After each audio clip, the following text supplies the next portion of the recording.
नमस्कार, मैं हूं दीपक पंडित एस्ट्रोलॉजर। आज हम बात करेंगे सूर्यदेव की। सूर्यदेव का हमारे जीवन में क्या महत्व है, आज मैं आपको बताऊंगा कि किस किस प्रकार से सूर्य हमारे शरीर के अंदर, हमारे जीवन में, हमारे कार्यशैली में कैसे काम करते हैं। सूर्य का स्वभाव बहुत गर्म है और ये राजा के प्रतीक हैं और पिता के प्रतीक हैं और ये सबको छाया देते हैं, सबको जीवन देते हैं। एक प्रकार से जितनी भी वनस्पति है उस वनस्पति के ऊपर ये अपनी जब धूप डालते हैं तो उनके अंदर एक क्योंकि जीवात्मा के रूप में इनको माना जाता है। हमारे शरीर के अंदर और जितने भी जीव धरती पे हैं उन सब के अंदर जो जीवन है, जो आत्मा है, वो सूर्य का कारक है और हमारे शरीर में ये हड्डियां हैं। अब मैं बताऊंगा एस्ट्रोलॉजिकल तरीके से किस प्रकार से हमारे जीवन में ये कार्यरत रहते हैं। अगर लगन में शनि हो, सूर्य हो तो हमारे अंदर ईगो बहुत होती है और हम अपनी ईगो के सामने किसी को टिकने नहीं देते। और अगर सप्तम भाव में सूर्य हो तो डिवोर्स के बहुत ज्यादा चांस होते हैं या उस व्यक्ति के रिलेशन बाहर बहुत होते हैं। और सूर्य जब भी राहु के साथ या केतु के साथ आता है तो इसे ग्रहण लगता है और कोई भी प्लेनेट सूर्य की क्षति नहीं कर सकता। इसलिए तमाम देवी देवता उस समय सूर्य के लिए प्रार्थना करते हैं कि वो उनका जो, क्योंकि आपने देखा होगा कि कई बार सूर्य के समय में दिन में अंधेरा हो जाता है। छाया ग्रह इनकी जो पत्नी है वो छाया है और छाया से इनके पुत्र हैं शनिदेव। इस प्रकार से इनके 3 बच्चे हैं, यम, यमुना और शनि, और सबको अपनी अपनी ड्यूटी दी गई है, सब अपना कार्य करते हैं। और हमारे जीवन के अंदर जब भी हमारा संबंध किसी भी ऐसे व्यक्ति से होता है जो राज परिवार से जुड़ा होता है तो सूर्य के कारण होता है। सूर्य सिंह राशि में अपने घर के होते हैं और मेष राशि में उच्च के होते हैं और हर महीने एक संक्रांत होती है और मकर संक्रांति को सबसे बड़ा माना जाता है। मकर संक्रांति का मतलब है सूर्य का मकर राशि में प्रवेश करना।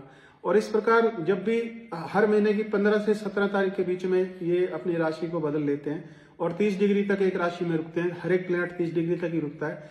लेकिन उत्तरायण और दक्षिणायन के तौर पर जब हम काउंट करते हैं तो गर्मी और सर्दी से इसका ताल्लुक होता है कि जब ये दक्षिणायन में होते हैं तो सर्दी होती है और उत्तरायण में होते हैं तो गर्मी होती है। इस प्रकार से इनके वनस्पतियों के अलग अलग ढंग हैं, क्योंकि सर्दियों में हरी सब्जियां आप देखते हैं वनस्पति ज्यादा उपलब्ध होती है।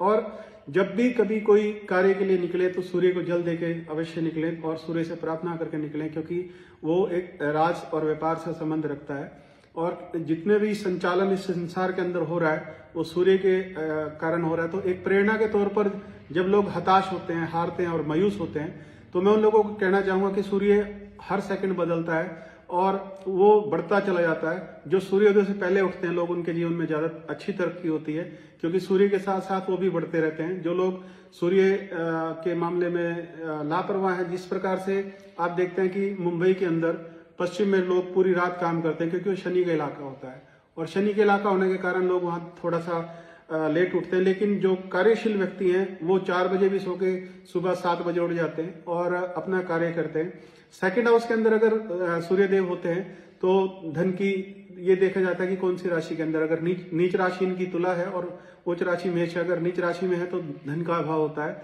और निजी परिवार के अंदर बहुत ज्यादा दिक्कतें आती हैं।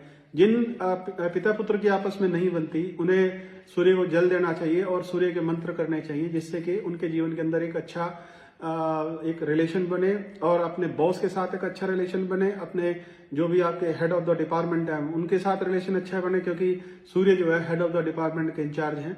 इसलिए सूर्य के प्रति जितने भी लोग आस्था रखते हैं वो जीवन में बहुत तरक्की करते हैं, क्योंकि हमारी आत्मा सूर्य है और आत्मा का जो विश्वास है वो कॉन्फिडेंस है और कॉन्फिडेंस सूर्य के द्वारा आता है। ये देखा जाता है कि कुंडली के अंदर सूर्य की स्थिति कहाँ पे है। अगर सूर्य उच्च का है तो उस व्यक्ति के अंदर एक भरपूर कॉन्फिडेंस होता है, लेकिन जिनका सूर्य नीचस्थ होता है उनके अंदर कॉन्फिडेंस नाम की कोई चीज नहीं होती। वो बहुत कम जीवन में उपलब्धियां हासिल करते हैं, बहुत सहारे से वो लोग सहारे से चलते हैं, डिपेंडेंट होते हैं लोगों के ऊपर और उनका अपने जीवन के अंदर कोई अस्तित्व नहीं होता। वो लोगों के नाम से उनकी आइडेंटिटी होती है, पर्सनल आइडेंटिटी उनकी कुछ नहीं होती। हाँ, इतना है कि जब भी व्यक्ति बहुत अच्छे तरीके से मेहनत करता है, क्योंकि शनि मेहनत करवाता है, और वो जब एक अच्छे मुकाम पे पहुंच जाता है तो सूर्य उसको आशीर्वाद प्रदान करते हैं, क्योंकि मेहनत के सामने सब चीजें रुक जाती है।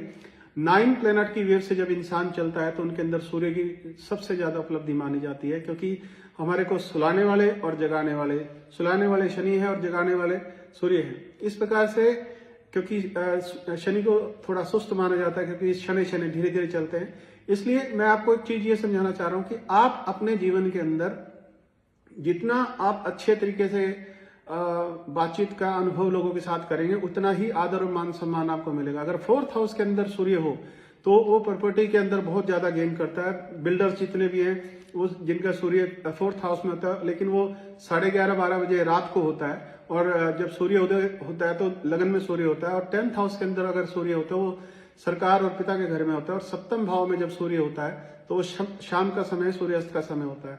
इस प्रकार से जब हम सूर्य की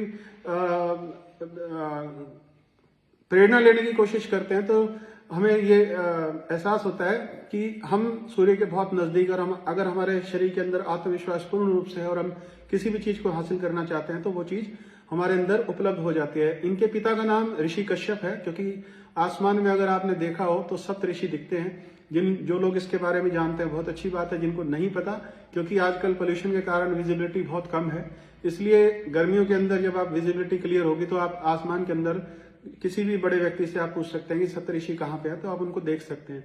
तो सूर्य एक तरीके से हमारी हड्डियों का भी कारक है। अगर आपकी हड्डियों में पेन है और आपकी बॉडी के अंदर पेन है तो उसका सबसे बड़ा रीजन सूर्य है, क्योंकि अगर हड्डियां कमजोर हो रही हैं या हड्डियों में दर्द हो रहा है तो इसका मतलब है कि सूर्य कहीं डाउन है आपका, जिसकी वजह से हमारे जीवन में ये प्रॉब्लम आती है। आज के लिए इतना ही दोस्तों। मेरा चैनल है दीपक पंडित बॉलीवुड एस्ट्रोलॉजर के नाम से, उसको सब्सक्राइब जरूर कीजिएगा और बेल का बटन जरूर दबाइए, ताकि मैं आपके लिए नए नए वीडियो लेके आता रहूं और आपका हौसला बढ़ाता रहूं। बहुत बहुत शुक्रिया, नमस्कार, सत श्री अकाल, जय हिंद, नमस्कार।